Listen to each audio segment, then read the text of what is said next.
ஜெய் ஸ்ரீ மாத்ரே நமக. ஜெய் குருதத் ஜெய் குரு பிரசனா. நமஸ்காரம். நான் கரூர்லேருந்து வல்சலா பணிக்கர், பிரசன்ன ஜோதிடர். இன்றைக்கி நம்ம சனி வக்ர நிவர்த்தி பலன்கள் மீன ராசிக்கு எப்படி இருக்குன்னு பார்க்க போகிறோம். சனி எப்போ வக்ர நிவர்த்தி ஆகிறாரு அப்படின்னா ஐப்பசி மாதம் 29ஆம் தேதி நவம்பர் 15 பௌர்ணமி தேதி பரணி நட்சத்திரத்தில் சனி வக்ர நிவர்த்தி ஆகிறாரு. மீன ராசியை பொறுத்த வரைக்கும் 7.5 சனி ஆரம்பிச்சிருச்சு. ஆல்ரெடி உங்கள் ராசியில் ராகு இருக்கார். ஏற்கனவே கொஞ்சம் மன உளைச்சல். இப்போ இதில் சனி வேறு, 7.5 சனி வேறு திரும்ப உங்களுக்கு கொஞ்சம் ட்ரபிள் கொடுப்பாரு.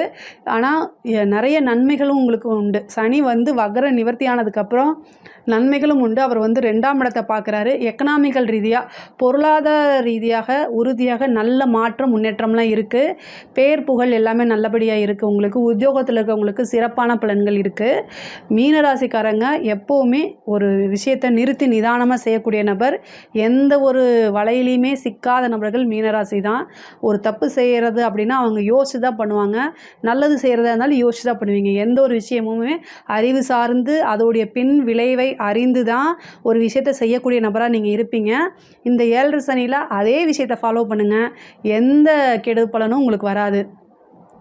இது 7 சனியில் ஃபஸ்ட்டு பார்ட்டு. அடுத்தது உங்களுக்கு ஜென்ம சனி வரப்போகுது. இன்னும் கொஞ்சம் காலம்தான் இருக்குது. இந்த ஜென்ம சனி வந்ததுக்கப்புறமும் உங்களுக்கு நல்ல பலன்கள் இருக்குது. இப்போ 12ஆம் இடத்துல விரயஸ்தானத்தில் இருக்கார். தொழிலுக்கு ஏதாவது நீங்கள் ஒரு முன்னேற்றம் உண்டு. தொழிலுக்கு ஏதாவது இன்வெஸ்ட் பண்ணணும்னா நீங்கள் தாராளமாக பண்ணலாம். உங்களுக்கு 11ஆம் அதிபதி சனி, 12ஆம் அதிபதியும் சனி. 12ஆம் இடம் விரயஸ்தானம் மட்டும் இல்லை, இன்வெஸ்ட்மெண்ட்டும் கூட. ஸோ அதனால் நிறைய இன்வெஸ்ட்மெண்ட் போடலாம். ஆல்ரெடி தொழில் உங்களுக்கு நீங்கள் பண்ணிகிட்டு இருந்தீங்கன்னா வேறு ஃப்ரான்ச்சைசிஸ் இல்லை பிரான்ச்சஸ்ஸு இது மாதிரி நீங்கள் போடுறதுக்கு உண்டான அமைப்புகள் இருக்குது. அதை நீங்கள் அது மூலிமா உங்களுக்கு நல்ல வருமானம் இருக்குது. ஒரு முதலீடு செய்கிறது 12ஆம் இடம் தான். அது மூலிமா இன்கம் சோர்ஸை நிரந்தரமாக கொண்டு வரதும் சனியோடைய வேலை தான். ஏன்னா 2ஆம் இடத்தை பார்க்குது. அப்போ 2ஆம் இடத்தை சனி பார்க்கறதுனால நல்ல நிரந்தரமான வருமானம், நல்ல லாபங்கள் இது எல்லாமே கிடைக்கக்கூடிய காலகட்டம் தான். உத்தியோகத்தில் இருக்கவங்களுக்கு இது அருமையான காலகட்டம். 7.5 சனி நீங்கள் நினைக்காதீங்க. உங்களுக்கு அதாவது என்னென்னா அலைச்சல்கள் இருக்கும். உத்தியோக ரீதியாக கடுமையான பணிச்சுமை ஓவராக உங்கள் மேலே வேலைகளை திணிப்பாங்க. ஆனால் அதுக்கெல்லாம் சளைக்காதீங்க. இந்த காலகட்டத்தில் போடுறது பல மடங்காக உங்களுக்கு நன்மையாக தான் சேரும். உங்களோட ஹெல்த்தையும் அதே டைமில் நீங்கள் பார்த்துக்கணும். முக்கியமாக பார்த்திங்கன்னா சனியோடையது 12ஆம் இடத்துலேருந்து 6ஆம் இடத்தை பார்க்குது.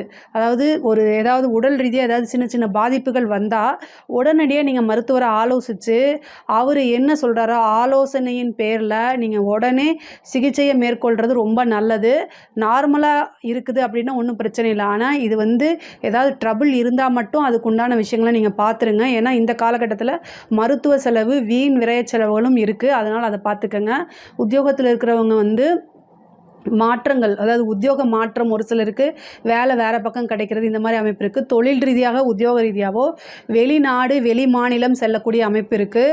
நீண்ட நாளாக ஃபாரின் போய் வேலை பார்க்கணுன்னு ட்ரை பண்ணிகிட்டு இருப்பீங்களா, அவங்களுக்குலாம் இந்த காலகட்டம் சூப்பரானது. ஏற்கனவே தடைகள் இருந்தாலும் அந்த தடையெல்லாம் நீக்கி வெளிநாடு வெளி மாநிலம் செல்லக்கூடிய அமைப்புகள்லாம் இருக்குது. உங்களுக்கு உறுதியாக வெளிநாடு செல்லக்கூடிய அமைப்புகள் இருக்குது. இதை கரெக்டாக யூஸ் பண்ணிக்கோங்க. நீண்ட தூர பிரயாணம் பண்ணி ஒரு புனித யாத்திரை போகிறது. 9ஆம் இடத்தை சனி பார்க்குற. அப்போ புனித யாத்திரை, புனித ஸ்தலங்களுக்கு போகக்கூடிய அமைப்புகள், அதே மாதிரி புனித நதிகளில் நீராடக்கூடிய அமைப்புகள்லாம் உங்களுக்கு இருக்குது. குடும்பத்தில் இருந்த பிரச்சனைகள்லாம் நீங்கி சுமூகமாக இருக்கக்கூடிய அமைப்பு இருக்குது.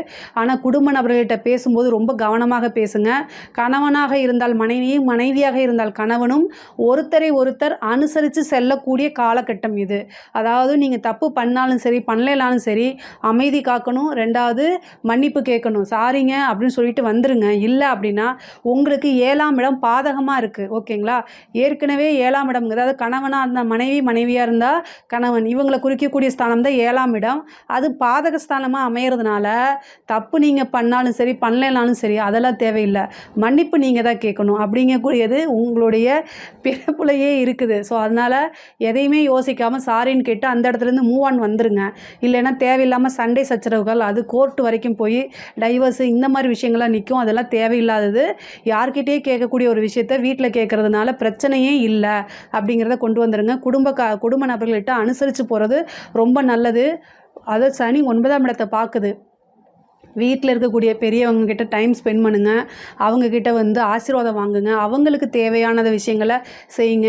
உங்களுக்கு நீங்கள் வேலை பார்க்குற இடத்துலையோ தொழில் செய்கிற இடத்துலையோ கீழே வேலை செய்கிறாங்களே அடிமட்ட ஊழியர்களுக்கு என்ன தேவையோ அதை செஞ்சு கொடுங்க. அவங்களுக்கு குறைகளை கேட்டு அவங்களுக்கு ஒரு வேளை சாப்பாடு போடுங்க. அதாவது அவங்களுக்கு என்ன தேவையோ அதை செஞ்சு கொடுங்க. இதெல்லாம் சனியோடைய பிளெஸ்ஸிங்காக மாறும் உங்களுக்கு. அதனால் சனியோடைய தாக்கங்கள் வந்து உங்களுக்கு ரொம்ப ரொம்ப குறைவாயிடும். முக்கியமாக வந்து படிக்கக்கூடிய மாணவர்கள் படிப்பில் வந்து கொஞ்சம் கவன சிதறல்கள் ஏற்பட வாய்ப்புகள் இருக்குது. பட் ஆனால் வந்து நீங்கள் ரொம்ப ஃபோக்கஸ் பண்ணி படிச்சிங்கன்னா நல்ல ஸ்கோர் பண்ண முடியும். பொதுவாகவே மீன ராசிக்காரருக்கு யார் அதிபதினா குரு வந்து கல்விக்கே இதாக இருக்கு இல்லையா, அதனால் வந்து நல்ல ஈஸியாக ஒரு ரொம்ப 1 ஹவர் ஒதுக்கி படிச்சிங்கனாலே நிறைய மார்க் 90% எடுத்துடலாம். அந்த மாதிரி ஆனால் டைம் ஒதுக்குறது இந்த காலகட்டத்தில் ஐயோ படிக்கவே முடியலையே சோம்பேறித்தனமே அப்படின்னு கொண்டு வரும். ஆனால் அதுக்கெல்லாம் இடம் கொடுக்காம பண்ணுங்கள். தட்சிணாமூர்த்தி வழிபாடு பண்ணுங்கள். பிரம்மதேவர் வழிபாடு பண்ணுங்கள். இது எல்லாமே வந்து கல்வியில் படிக்கக்கூடிய ஆர்வத்தை ஏற்படுத்தும். நல்ல மார்க்கை ஸ்கோர் பண்ணி கொடுக்கும். நீங்கள் எந்த அளவுக்கு எஃபர்ட் போடுறீங்களோ அந்தளவுக்கு நல்ல மார்க் எடுத்து நல்ல ரேங்க் ஹோல்டராக கண்டிப்பாக உங்களுக்கு வர முடியும். போட்டித் தேர்வுகள்லாம் நீங்கள் வந்து எழுதுனீங்க அப்படின்னா கண்டிப்பாக நல்ல உயர் பதவிகள் கிடைக்கும். அதே மாதிரி 6ஆம் இடத்தை பார்க்கறனால சொத்து சேர்க்கை அப்படிங்கிறது உண்டு. பூர்வீகத்தில் இருந்த சொத்துக்கள்லாம் வந்து அது மேலே ஏதாவது நீங்கள் கேஸ் இந்த மாதிரி ஏதாவது வழக்கு தொடுத்திருந்தா அது மூலிமா உங்களுக்கு சக்ஸஸ் கோர்ட்டு கேஸ் எல்லாம் வந்து நீங்கள் தான் ஜெயிப்பீங்க. அத்தனை வழக்குகளையும் ஜெயிக்கக்கூடிய வாய்ப்புகள் இருக்குது. நீங்கள் வந்து சுமூகமாக பேசி அது மூலிமா ஆதாயமும் கிடைக்கும். பஞ்சாயத்து கோர்ட்டு கேஸ் இதெல்லாம் உங்களுக்கு ஆதாயம் கிடைக்கும். கடன் பிரச்சனைகள் இருந்தால் கடன் மூலிமா வந்து மன உளைச்சல்களாக இருந்தால் அதெல்லாமே சால்வ் ஆகும். எதிரிகள் தொந்தரவுகள் கொஞ்சம் கொஞ்சம் இருக்கும். பட் ஆனால் உங்களுக்கு நீங்கள் ஜெயிக்கக்கூடிய அமைப்புகள் எதிரிகளுடைய வந்து அதாவது எதிரிகள் கிட்ட வந்து நீங்கள் வந்து ஜெயிக்கக்கூடிய அமைப்பு இவ்வளோ நாளாக உங்களுடைய வளர்ச்சியில் யாரெல்லாம் தடையாக இருந்தாங்களோ அது எல்லாமே தகர்த்தெறிஞ்சு நீங்கள் முன்னேறக்கூடிய காலகட்டங்கள்லாம் இருக்குது. பெண்களை பொறுத்த வரைக்கும் வீட்டில் ரொம்ப சுமூகமாக போகணும், அமைதியாக போகணும். சொத்து சேர்க்கை உண்டு, வண்டி வாகனங்கள் சேர்க்கை, ஆடை ஆபரண சேர்க்கையெல்லாம் உண்டு. ஆனால் வீட்டில் வந்து பேசக்கூடிய வார்த்தைகளை நிறுத்தி நிதானமாக பண்ணணும். குடும்ப நபர்களை புரிஞ்சு அனுசரித்து வாழ கற்றுக்கணும். இல்லை அப்படின்னா உங்களுக்கு இப்போ தெரியாது, பின்னாடி அதுக்காக ஃபீல் பண்ணக்கூடிய அமைப்புகள்லாம் வருது. அதனால் கணவனாக இருந்தால் மனைவியும், மனைவியாக இருந்தால் கணவனும் ஒருவர் அனுசரித்து போகணும். ஏன் பெண்களுக்கு இதை ரொம்ப சொல்கிறேன் அப்படின்னா 7.5 சனி காலகட்டங்களில் உங்களுடைய மனசு ரொம்ப கஷ்டப்படுத்தும். ப்ளஸ் உங்களுக்கு ராகுவும் உங்களுடைய ராசியில் இருக்கார். இப்போ இது மட்டும் இல்லை, இதுக்கு அடுத்து வரக்கூடிய விஷயங்களையும் ரொம்ப கவனமாக இருக்கணும் 7.5 சனி காலகட்டங்களில். அதனால் ரொம்ப ரொம்ப பொறுமையாக ஹேண்டில் பண்ணிட்டீங்கனாலே எல்லாத்தையுமே சக்ஸஸ் பண்ணலாம். வெளியில் போகும்போது எங்கே போகிறேன், எதுக்காக போகிறீங்க அப்படிங்கிறது இது பண்ணுங்கள். அதே மாதிரி தந்தை வழி சொத்துக்கள் தானாக தேடி வரும். தந்தை வழியில் இருந்த சொத்துக்கள் இருந்த பிரச்சனைகள்லாம் நீங்கும். அந்த ப்ராப்பர்ட்டிக்கு உண்டான விஷயங்கள் எல்லாம் தானாக தேடி வரும். அதில் உங்களுக்கு நல்ல ஆதாயமும் கிடைக்கும். தந்தையுடைய தேக ஆரோக்கியத்திலையும் நீங்கள் கவனம் செலுத்தணும். அதே மாதிரி தாயாருடைய தேக ஆரோக்கியத்திலையும் கவனம் செலுத்தணும். பொதுவாக வண்டி வாகனங்களில் போகும்போது கவனமாக இருக்கணும். அரசியல் துறை சம்மந்தப்பட்டவங்களுக்கு இது ஒரு நல்ல காலகட்டம். சூப்பராக, அதாவது உங்களுடைய வாழ்க்கை வந்து சூப்பர் அப்படின்னு சொல்லக்கூடிய அமைப்பு தான். பொதுவாக வந்து 7.5 சனி வந்து ஏன்னா மக்களுடைய டைப்பில் இருக்காங்களா, மக்களுடைய ஆதரவு அப்படிங்கிறது ஈஸியாக கிடைக்கும்.